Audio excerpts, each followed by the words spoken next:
there is a children's story that has perhaps captured all of our imaginations. A story that has lasted through the generations. But why has it?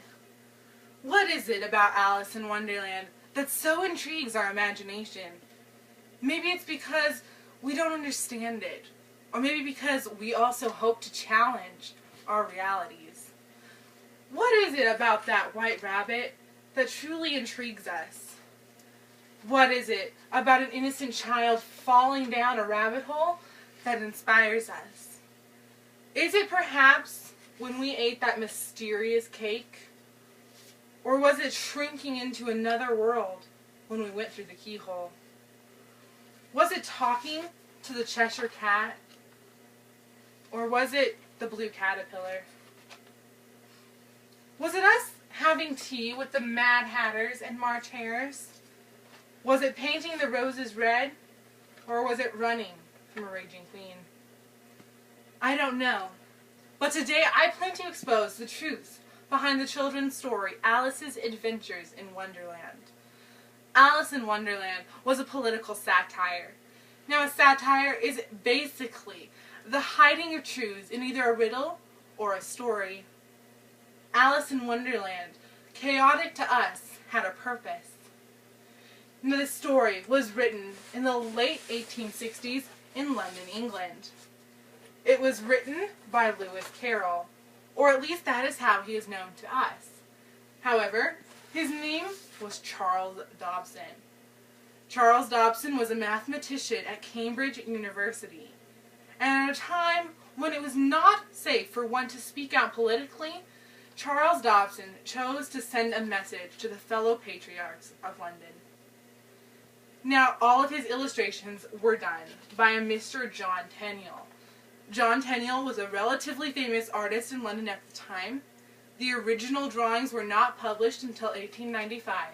They did not want to risk exposing who Mr. Tenniel was, obviously because it would relate back to Lewis Carroll. The story was based off of a childhood friend, Alice Little. Alice Little was the daughter of a wealthy politician who tolerated no nonsense. Known to us as a blonde-haired, blue-eyed girl, we see that she was very different. Clearly, they were going to great length to make a dramatic change in who she was. They wanted nothing tied back to the real child. Well, now that we've unmasked the beginning characters, I think we can begin the dream. The dream starts off with her chasing the white rabbit. To us, it is a fluffy bunny. However, in Martin Gardner's book, Animated Alice, we can see that perhaps the white rabbit represented something more serious, perhaps the dangers of curiosity. It was not safe for one to ask questions, and perhaps this rabbit was the representation of the deadly threat that was posed. In Alice's Adventures in Wonderland, we only hear two death jokes from the rabbit to Alice, the main one concerning how humorous he would have found it had Alice died falling down that rabbit hole. These jokes do occur more in his other books, A Jabberwocky and Alice Through the Looking Glass. On the journey with this rabbit, Alice stumbles across the most curious cat any of us have ever seen. A cat half invisible, sometimes pink, and always smiling. This cat was supposed to represent the inescapable madness. The only conversation he had with Alice in Adventures in Wonderland was when he told her it didn't matter which road she took, because she didn't know where she wanted to go. We believe that Lewis Carroll was trying to show us that no one could escape the country at the time, partly because no one knew where they wanted to go. Now, for some strange reason, Alice takes this invisible cat's advice and finds herself on a journey that leads her to perhaps the most memorable tea party that any of us have ever known. Having tea with the Mad Hatter and the March Hare. The main character here is in fact the Mad Hatter, and though this is the only time we see him in Alice in Wonderland, he is one of the more essential characters in Alice Through the Looking Glass. Now, the term Mad Hatter was a very common term in London at the time.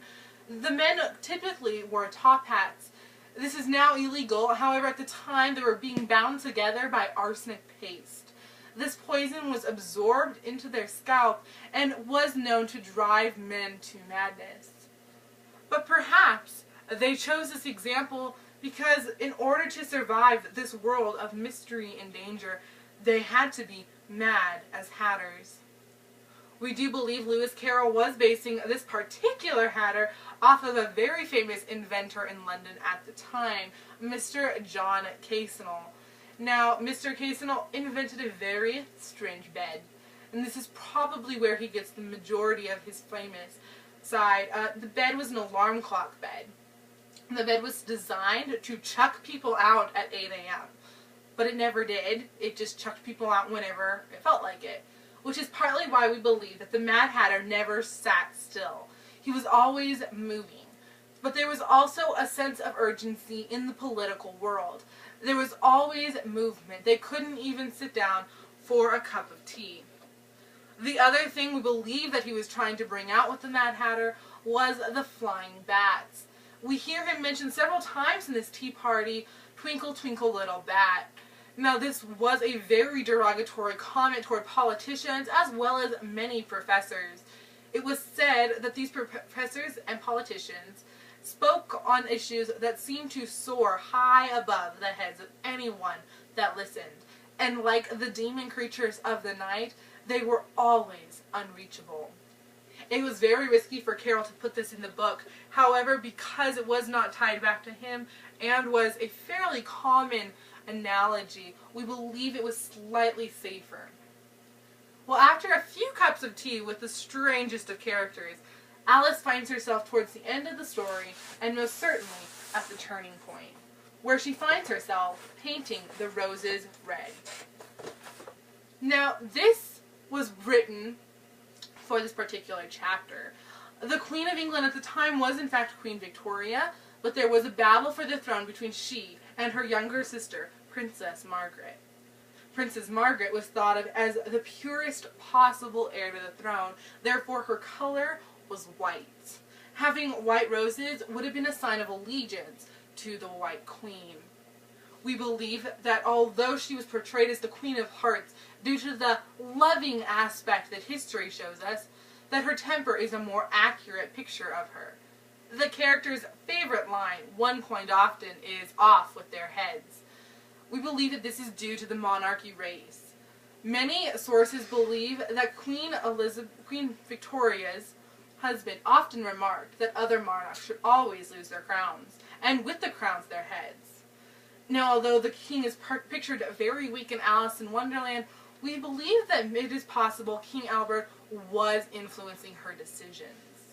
It would have been very unsafe for Alice to not side with the Red Queen. Now we can see at this point why Charles Dobson did choose to write under a pen name. For his own safety, obviously. It would have been off with his head had he been exposed at the time. After all of that, Alice luckily wakes up. She finds herself back at the rabbit hole. And when she crawls out, she swears to never forget. Perhaps Lewis Carroll was showing us something very important.